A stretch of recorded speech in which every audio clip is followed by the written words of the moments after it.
ఏలూరు పశ్చిమ గోదావరి జిల్లాలో గోదావరి వరద ఉధృతికి పలు లంక గ్రామాలు నీట మునిగాయి. ఏలూరు జిల్లా వేలేరుపాడు, కుక్కునూరు మండలాల్లో 30కి పైగా గ్రామాలు జలదిగ్బంధమయ్యాయి.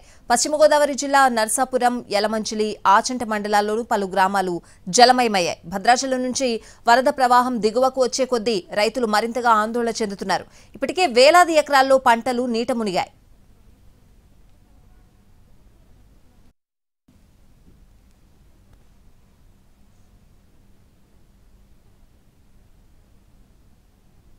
ఉమ్మడి పశ్చిమ గోదావరి జిల్లాలో వరద ప్రభావంపై మరింత సమాచారం మా ప్రతినిధి మల్లికార్జున అందిస్తారు.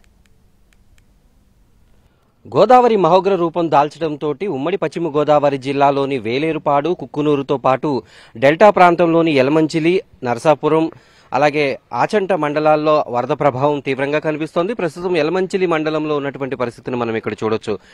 గోదావరి అడుగడుగు పెరిగే కొద్దీ ఇక్కడి తోటలతో పాటు ఈ ప్రాంతాలని, లంక గ్రామాలని ముంచేస్తున్నటువంటి పరిస్థితి. 2022లో కూడా ఇదే తరహాలో పెద్ద ఎత్తున వరద రావడంతో ఈ ప్రాంతంలో ఉండేటటువంటి లంక గ్రామాలన్నీ కూడా ముంపు బారిన పడ్డాయి. ప్రస్తుతం మనమున్న ప్రాంతానికంటే కూడా దాదాపు 6 నుంచి 7 అడుగుల మేర నీరు అప్పట్లో ప్రవహించింది. ప్రస్తుతం మరోసారి గోదావరి వరద 53 అడుగులు చేరుకోవడంతో భద్రాచలం వద్ద ఇక్కడ ఆ వరద తీవ్రత అనేది మనకి కనిపిస్తూ ఉంది.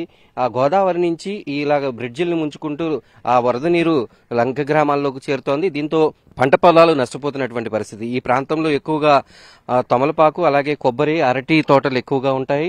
వాటన్నిటికీ కూడా తీవ్ర నష్టం వాటిల్లేటటువంటి అవకాశం కనిపిస్తోంది. కొబ్బరి తోటలకి పెద్దగా ఇబ్బంది లేకపోయినప్పటికీ కూడా మిగిలిన తోటలు ఏవైతే ఉంటాయో, కూరగాయలు కానీ, తమలపాకులు, అలాగే ఇతర పంటలకు, అరటి పంటలకు తీవ్ర నష్టం జరుగుతున్నటువంటి పరిస్థితి.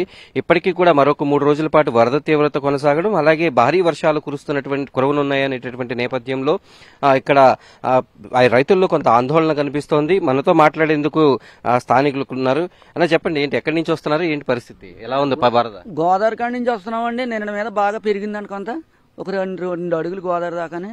మాకు కళ్ళు గీసుకుంటా అయ్యి వెళ్తా కూడా ఇబ్బంది వచ్చేస్తుంది. అంగ గుండె లోతుల నుంచి వెళ్ళవలసి వస్తుంది. వర్షాలు ఎక్కువైపోయి ఎక్కడాకే ఉండట్లేదు తాళ్ళు.